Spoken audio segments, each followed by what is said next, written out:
Assalamualaikum warahmatullahi wabarakatuh. Good day, fellas. Welcome to the first episode of Podcast Station presented by HMP Sastra Inggris UIN Sunan Kalijaga.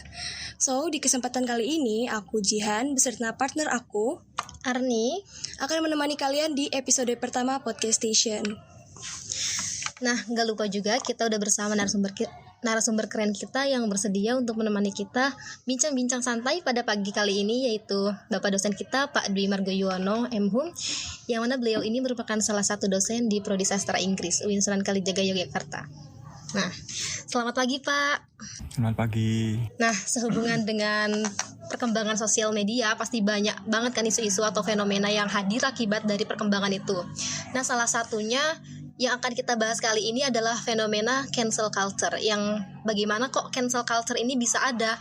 Nah, seperti itu. Mungkin masih banyak orang yang nggak tahu ya tentang fenomena cancel culture ini. Jadi coba kita tanya dulu sama Pak Wargo. Jadi kan di era tahun 2020-an ini lagi gempar-gemparnya dengan istilah cancel culture. Apakah cancel culture ini merupakan peribahasa baru yang kemudian dibumingkan oleh anak-anak muda zaman sekarang untuk sesuatu yang membawa perubahan, atau bahasanya kita membuat suatu hal-hal yang positif melalui kata-kata cancel culture ini, karena memang dari beberapa sisi itu memiliki banyak sisi positifnya seperti itu. Nah, kemudian saya ingin bertanya kepada Bapak, menurut Bapak apa sih arti dari fenomena cancel culture itu? Oke, terima kasih. Mungkin gini. Yang pertama, apakah lagi booming ya cancel culture sekarang gitu ya. Tapi sebenarnya fenomena cancel culture itu sendiri sudah cukup lama juga sebenarnya. Artinya gini, fenomena orang menjudge, istilahnya kan cancel culture itu menjudge gitu ya. Jadi tapi sekarang karena ada tambahan teknologi gitu ya, jadinya mungkin akan semakin mudah orang untuk menjudge secara teknologi. Tapi sebenarnya dari sisi inti kegiatan cancel culture itu sendiri sudah muncul lama gitu ya. Jadi kalau Anda mungkin bahkan kalau Anda baca salah satu novelnya Nathaniel Hawthorne, judulnya The Scarlet Letter. Anak sastra harusnya tahu. Harusnya lo ya. Harusnya. Tapi nggak tahu apa enggak?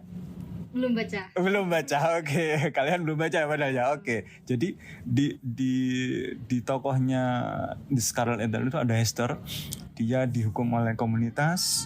Dia harus menggunakan huruf A di depan dadanya, gitu ya. Itu sebuah hukuman untuk dia karena dia nikah hamil di luar nikah.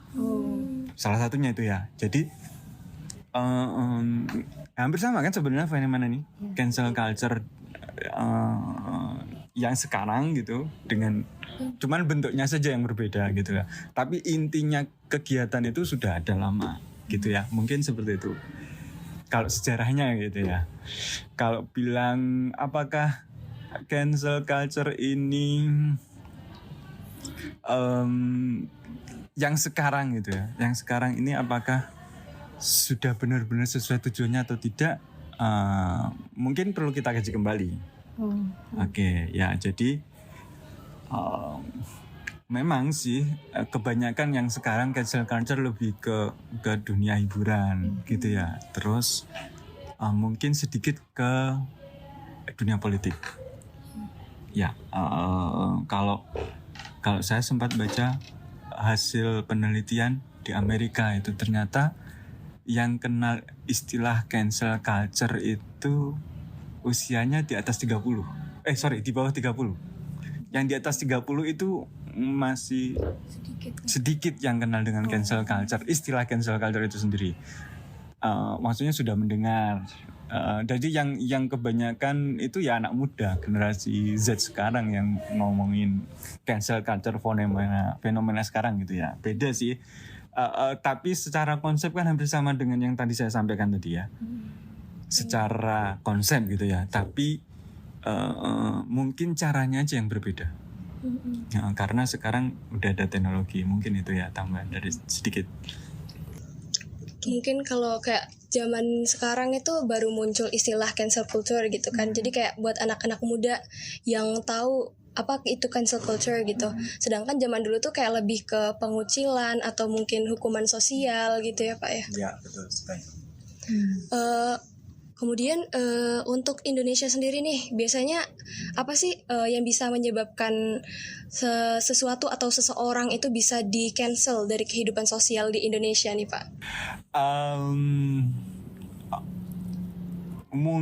Ya nggak mungkin. Ini seperti ini. Pendapat saya kalau terkait dengan hal apa sih yang bisa membuat seseorang di cancel gitu ya? Iya. Oke. Kalau orang Indonesia ini masih memegang norma ketimuran mungkin ya, dan mungkin apalagi mayoritas orang Indonesia beragama Islam. Ini mungkin kaitannya kita ngomongin integrasi interkoneksi juga, bahwa bisa jadi norma Islam yang bisa dijadikan sebagai indikator atau apa istilahnya ya, alasan gitu ya, alasan untuk meng-cancel seseorang, baik itu di dunia politik maupun di dunia hiburan, seperti itu ya. Tapi secara umum memang ya macam-macam sih. Kalau di dunia barat ngomongin, nggak tahu, LGBT itu masih bisa dijadikan salah satu alasan juga. Terus nggak tahu kalau sekarang kalau ya mungkin fenomena ini di setiap negara berbeda-beda. Ya, jadi setiap negara mungkin kemungkinan besar penyebabnya cancel culture ini macam-macam gitu ya. Tapi kalau di Indonesia, kalau saya kok malah kecenderungannya netizen sekarang itu lebih semau gue juga ya. Ya,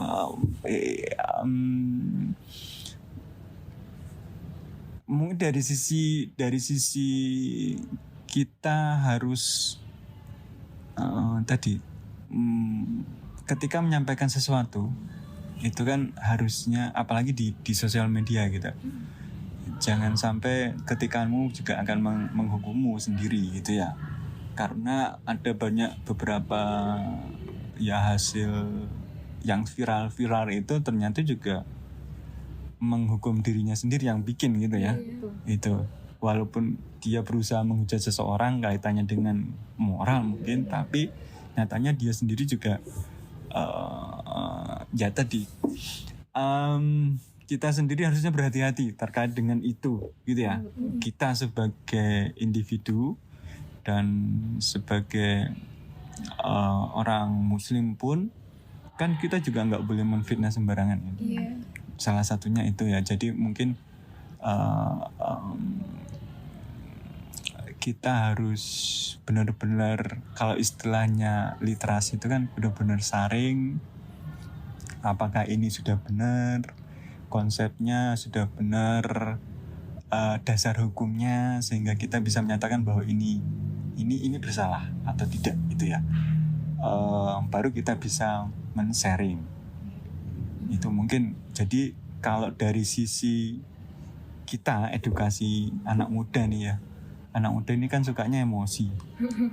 Ya, jadi kalau saya berpendapat bahwa Anda boleh untuk menjudge seseorang, boleh, tapi harus benar-benar indikatornya jelas, terus buktinya juga jelas ya. Jangan sampai sembarangan memberikan opini, memberikan penghukuman kepada seseorang yang belum jelas kebenarannya. Itu harus dihindari. Kalau ya Anda sebagai muslim itu kan juga harus berhati-hati. Ya, mungkin itu kaitannya dengan itu. Berarti kayak research before judge gitu ya Pak? Iya, betul banget. Berarti balik lagi ya Pak, karena di Indonesia itu mayoritas agamanya Muslim, jadi seseorang itu menjadi patokan syariat Islamnya sendiri itu ya. Kita harus berhati-hati dengan hal-hal yang mungkin bisa membawa kita kepada hal-hal yang tadi membuat cancel culture karena telah bersinggungan dengan syariat agama tadi itu ya. Ya, jadi sebenarnya intinya cancel culture itu sendiri kan sebenarnya hukuman dari komunitas kepada seseorang. Iya.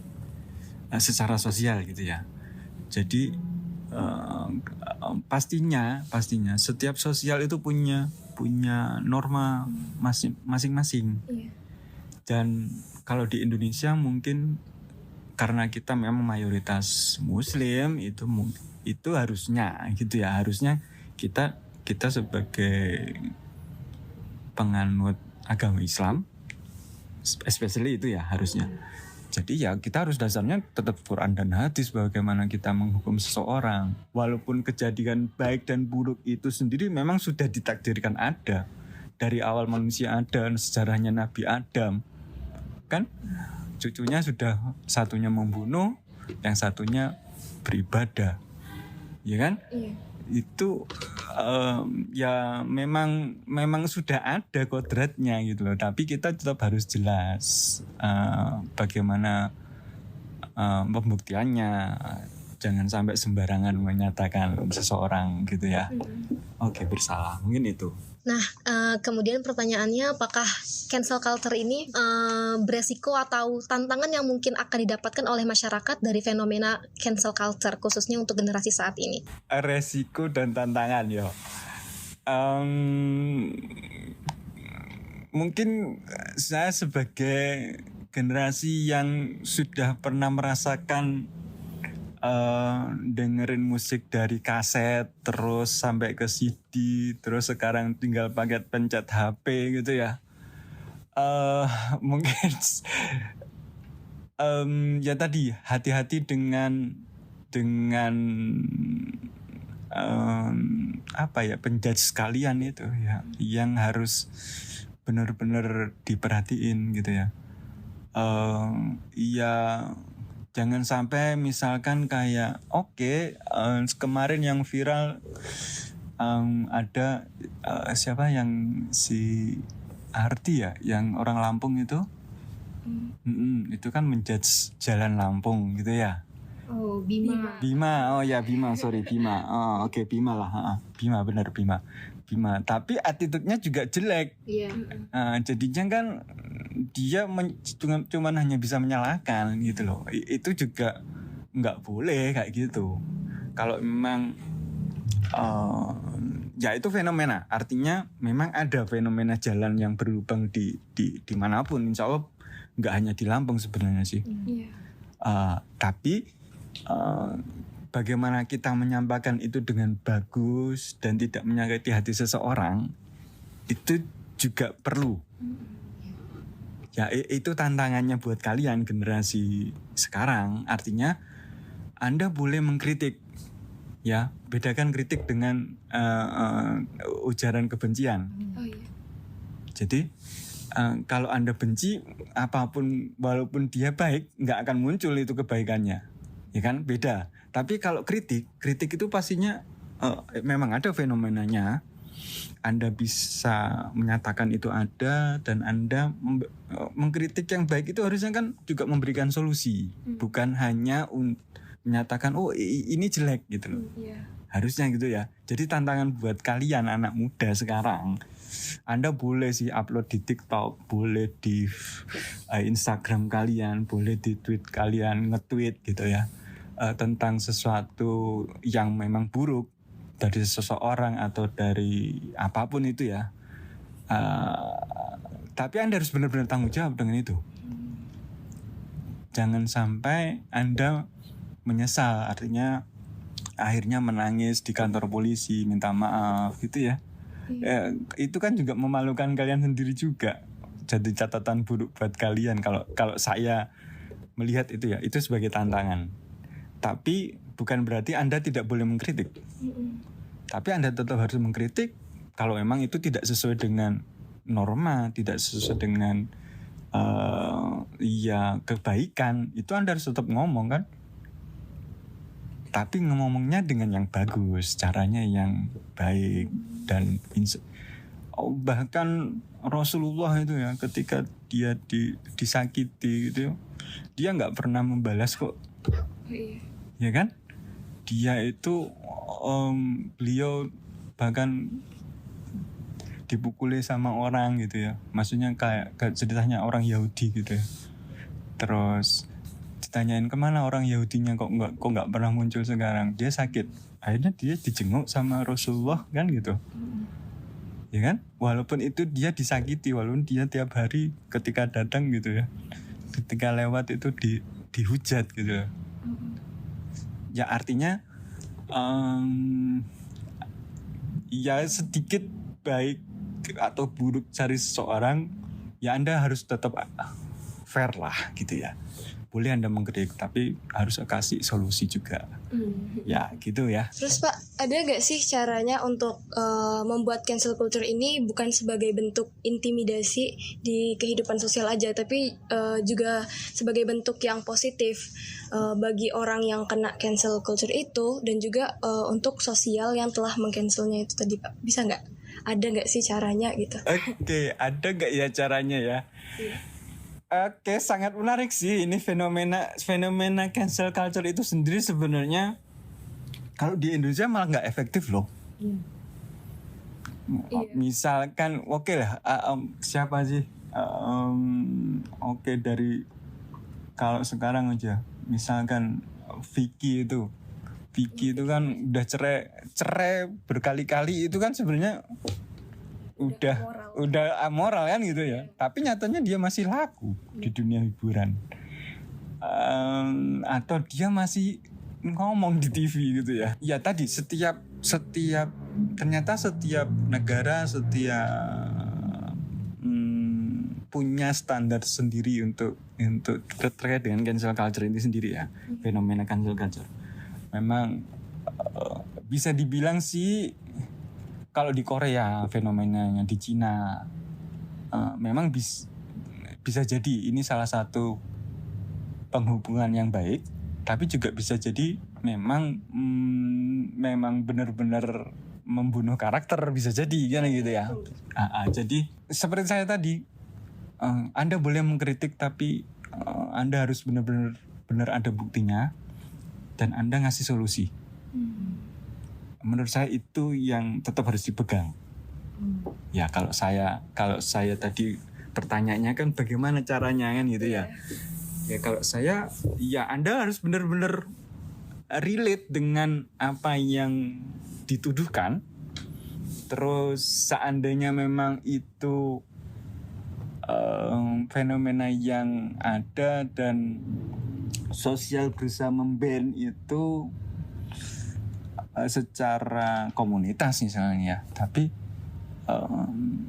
nyatanya kalau memang terkait dengan ya hukumnya ada dua kan ya, hukum adat dan hukum negara, maksudnya hukum yang relate dengan sekarang misalkan kalau orang hamil di luar nikah, oke, itu ya, yes. Mungkin banyak yang menyatakan bahwa ini kalau dihukum secara adat ya udah dinikahkan, udah selesai kan? Iya. Artinya mereka berdosa memang sih, karena sudah melakukan zina gitu ya. Itu sudah melanggar norma agama, melanggar norma adat juga gitu. Tapi akankah kita menjudge mereka seterusnya? Toh mereka ini berdua akhirnya menikah misalnya ya, nyatanya sekarang di keadaan sosial sekarang loh ya, fenomena yang seperti itu kayaknya sudah mulai berkurang deh penjudge-nya itu sudah mulai berkurang gitu ya. Sudah jadi rahasia umum ya udah. Nyatanya walaupun petugas KUA itu melarang orang menikah di atas usia 18 ya sampai 21 tahun gitu ya. Nyatanya ada pengecualian. Karena ada fenomena seperti itu gitu loh. Kayak gitu. Jadi serba gampang-gampang susah ngomongnya ya. Bener sih bisa ngomong, bisa itu bisa jadi efektif, bisa jadi juga nothing gitu ya, nothing. Oke. Kemudian kan marak juga nih cancel culture yang terjadi akibat diskriminasi, ketidaksetaraan, dan juga intoleran. Nah, kira-kira apa sih yang harus dilakukan oleh individu atau mungkin institusi atau instansi untuk mengatasi masalah-masalah tersebut? Oke, terkait dengan intoleran ya, atau ini memang jadi PR sih. Jadi PR bagi kita semua. Sampai sekarang pun pendidikan karakter itu yang terkait dengan menerima seseorang apa adanya itu sampai sekarang itu masih perlu pembelajaran yang banyak gitu ya. Terus kita melihat perbedaan itu sebagai sebuah anugerah itu juga penting. Artinya jangan sampai kita menghukum seseorang berdasarkan pendapat kita. Belum tentu pendapat kita itu bisa diterima oleh orang lain. Itu nggak salah sih, itu nggak salah. Maksudnya Anda menghakimi seseorang dengan nilai Anda itu nggak salah gitu ya. Tapi bagaimana cara menyampaikannya itu juga harus diperhatikan.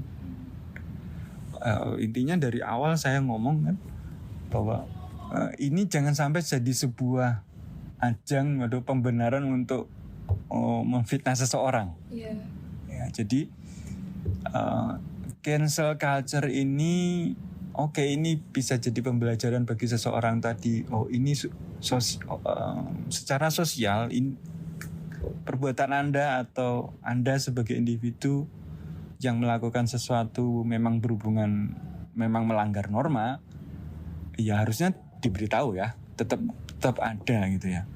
Tapi akankah kita akan terus menghukum dia? Itu yang perlu dipertimbangkan.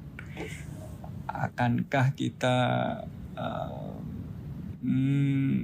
tadi sebenarnya banyak prejudis dari seseorang ini yang kadang bikin tadi menghasilkan ujaran kebencian itu yang harusnya kita hindari. Jadi jangan sampai kita ngomongin prejudis kepada seseorang dan itu membuat seseorang merasa terdolimi. Nah itu kayaknya harus dihindari. Kalau saya sih, pendapat saya seperti itu. Jadi yang menarik sih ini gitu ya. Cuman memang tadi beberapa ahli gitu ya banyak ngomongin kalau dari sisi politik ataupun selebritas itu ya ini bisa jadi sebuah pembelajaran bagi seseorang itu. Tapi kita sebagai yang melakukan cancel culture tersebut ya tetap harus punya rem. Harus punya rem ya. Jangan sampai kita tadi ya memfitnah itu lebih kejam dari membunuh lah sebenarnya kan. Jadi gitu. Jadi itu sudah ada hadisnya seperti itu. Jadi kalau benar kita harus menjaga lisan kita, sekarang juga menjaga ketikan kita agar tidak menyakiti seseorang. Mungkin itu ya. Jadi prinsipnya selama kita mencoba untuk berbuat baik, Anda boleh diam. Anda boleh diam untuk menilai seseorang itu boleh ya, boleh kan? Anda punya, tapi Anda juga boleh menyuarakan. Tapi harus benar-benar ada dasarnya, ada buktinya, itu sangat penting. Jadi jangan sampai Anda tidak punya bukti ikut-ikutan meng-cancel culture, meng-cancel seseorang gitu ya. Ada beberapa yang selebritas Amerika juga, Hollywood, kayak si siapa yang jadi Jack Sparrow, siapa namanya? Yang jadi Jack Sparrow siapa? Lupa Pak namanya. Lupa juga. Aduh, siapa lo cendenge? Bujak Deep. Bujak Deep, siapa? John Depp. Johnny Depp, ya Johnny Depp, benar Johnny Depp. Johnny Depp. Benar Johnny Depp. Kok Bujak Depp? Bujak Depp orang Indonesia ya? Johnny Depp. Johnny Depp itu kemarin katanya suruh KDRT sama istrinya. Ternyata nggak terbukti juga. Iya. Ya kan? Ya, artinya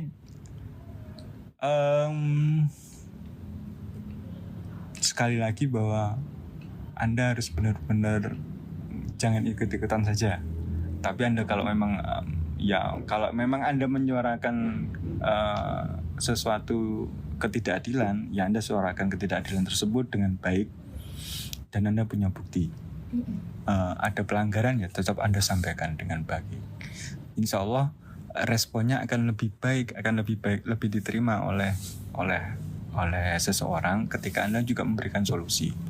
Tanpa akan lebih diperterima gitu ya. Kalau saya sih seperti itu. Oke, mungkin closing statement dari saya, mungkin untuk kita nih para generasi muda ya, yang kebetulan kita itu hidup di zaman yang serba teknologi, serba online, jadi kita sekarang tuh setiap harinya itu meniru ya orang-orang yang ada di dunia maya gitu. Jadi para influence itu sangat berpengaruh kepada kita gitu. Jadi adanya cancel culture ini sebenarnya untuk menjadi pembatas kita bahwa ada loh para influencer itu yang sebenarnya tidak patut untuk dicontoh. Jadi mereka itu diasingkan dari kita, itu tujuannya agar untuk mereka ya kita terlepas dari tontonan-tontonan yang seharusnya tidak kita tiru gitu. Jadi tapi balik lagi bahwasanya kita tuh harus punya bukti yang valid untuk menjudge bahwa mereka itu memang harus di-cancel dari dunia nyata maupun di dunia maya seperti itu. Nah, balik lagi bahwa kritik itu ada adabnya dan kritik tuh punya batasnya gitu. Oke, mungkin kita cukup sampai di sini dulu ya, Velas, untuk bincang-bincang episode kali ini. BTW terima kasih banyak Pak Margo yang telah menjadi teman bincang kita kali ini. Sama-sama. Oke, semoga bisa bermanfaat buat kalian semuanya ya. Banyak. Terus terima kasih juga atas knowledge dan insight baru yang telah diberikan tadi. Saya Arni Rahmawati dan Jihan Hanifah. Nantikan terus episode-episode selanjutnya.